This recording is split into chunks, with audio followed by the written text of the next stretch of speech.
Let me tell you a story. Okay, let me tell you a story.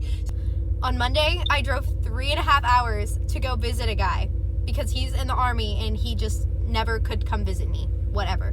So I drive out there to go spend time with him and be close that I can see him every day for 5 days. I come over, he makes me dinner the first night, burnt the dinner to a crisp. Nothing against it, most men can't cook. Not surprised. So I was like, you know what? I'm gonna make dinner tomorrow night. So tomorrow, the next day, I just go drive around and I go grocery shopping and I get like $30 worth of groceries to make like a chicken garlic parm dinner. I go back to his place. For 2 hours, I am cooking so that the house smells good when he gets home and that he has something hot and ready to eat when he gets home. So I make this dinner.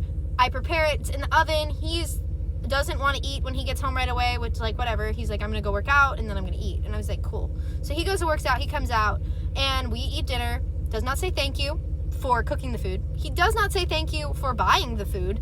And he doesn't even really compliment. He was just like, at the end, it was like, oh, it was good. That was it. And so then I do the dishes and I clean up. He kind of piddles in there a little bit and like dries and puts away the dishes. And I was like, okay, well, maybe he had a long day at work. You know what? I have no idea. He's in the Army. Who knows? Who knows what kind of day he had? So I was like, okay, I'll try again tomorrow. So the next day I go out and I get more groceries. I buy the groceries. I go back and I make dinner. He comes home a little early and he goes straight to his bedroom. Straight to his bedroom.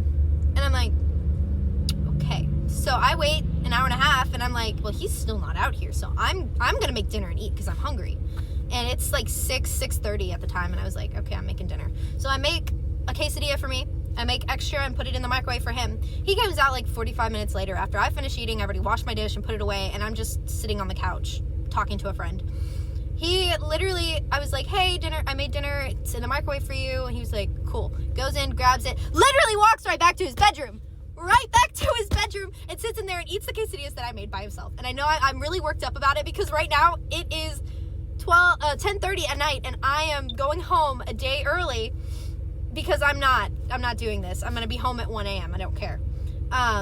So he comes back out and I was like, so what'd you think of it? And he was like, it was good. Tasted like an actual quesadilla. It tasted like an actual quesadilla because it was an actual quesadilla, okay?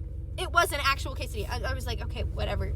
It's fine. I'm not making dinner tomorrow night. I'm just not doing it. I'm not spending more money on this ungrateful man. So he comes back from work and he's like, hey, what you been doing? You just been chilling today? I'm like, yep, just been chilling. Calling people back home. They're checking in on me, whatever. And he was like, okay, I didn't know if you made dinner or anything. I'm like, no. I made dinner. No, I did not. So I was like, do you want to watch a movie tonight? And he was like, well, I think I'm going to just work out and make some dinner. And I was like, okay, cool. So he works out, he burns something in the kitchen for dinner. And I'm literally like waiting to see if he's done and we can watch a movie.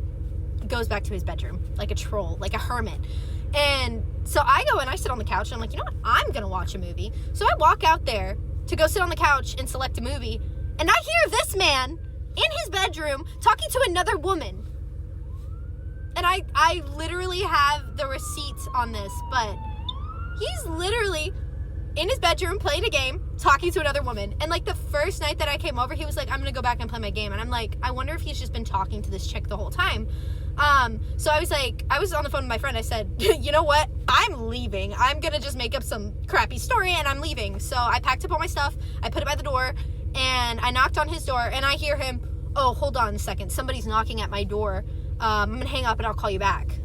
I'm like, somebody's me, that person that drove 3.5 hours and took time off work where she could have been earning money to spend time with you. Yeah, that's that someone. So he opens the door and I'm like, hey, my mom's having a medical emergency. She's in the ER. I gotta go home. Total lie, super fabricated. I mean, I really should have just told him straight up that I think you're boring. I think you have no manners. And why are you talking to another girl in your bedroom? Like, while one is sitting on the couch, literally in your own home. So yeah, I am currently driving home. I am set to arrive at around 1:30 a.m. back in Mississippi. But yeah, dating sucks. My best friend killed my dog. Let's talk about it. So around this time last year, I planned a trip to Bali. And my dog, his name is Cupcake, FYI, he needed somewhere to stay for the time being. And my best friend, let's just call her Stacy, took that offer and I trusted her with my life. So fast forward to when I'm on this trip to Bali, she basically just kept giving me updates, sending me photos of Cupcake and just keeping me posted. And as she's sending me these photos over time, I'm noticing that she's getting quite fat. But I don't know, maybe it was just the angle. I didn't think much of it. So my friend a couple of days later calls me and says she needs to take Cupcake to the vet. I said, all good, but why? And she said she's just feeling a little unwell and I'm not sure what to do. So yeah, literally everything is going well. I have no worries. I'm having the best time of my life in Bali and she's taking care of my beautiful precious dog. Anyways, my friend sends me a text later on saying, hey, I need to buy laxatives for Cupcake because she is struggling to shit and that's what the vet is concerned about, so send me some money. So I'm like, of course, like why am I gonna say no to that? It's my dog, I'll pay for it. And that night she posted on her story of her at the club with drinks in her hand and I just replied to it saying, where's Cupcake at? She didn't answer. I called her, she didn't answer. The next morning she calls me back, says, hey, sorry, I was drunk, and she said Cupcake is all good, she stayed with a friend. And I'm like, okay. And at this point, this is where I'm starting to get sus because she told me she couldn't afford anything like the laxatives because she's broke. And I'm like, fair enough, it's my dog anyways. But then that night she's out clubbing and having drinks, so I was just a little sketch about that. But I didn't think, my dog would be by the end of this. This girl stopped sending me photo updates or messages anymore and I'm already sketched, so I just say, hey, why no more updates? And she just said, my camera's broken. And I'm like, are you sure about that?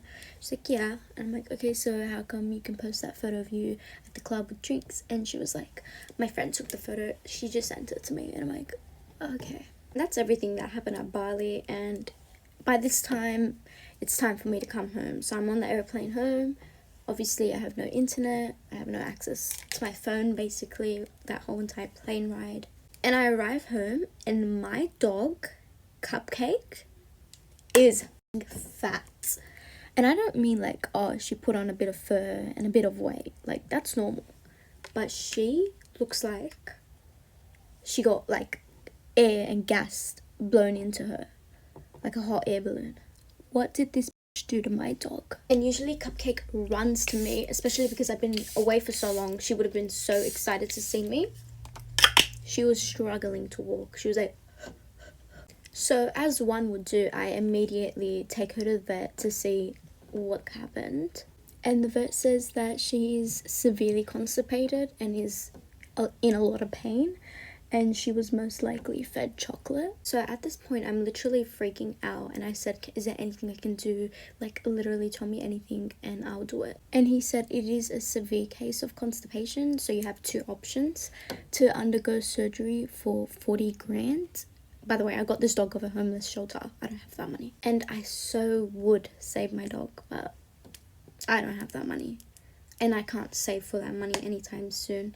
This is like get the money in a week type thing. So I had to put my dog down.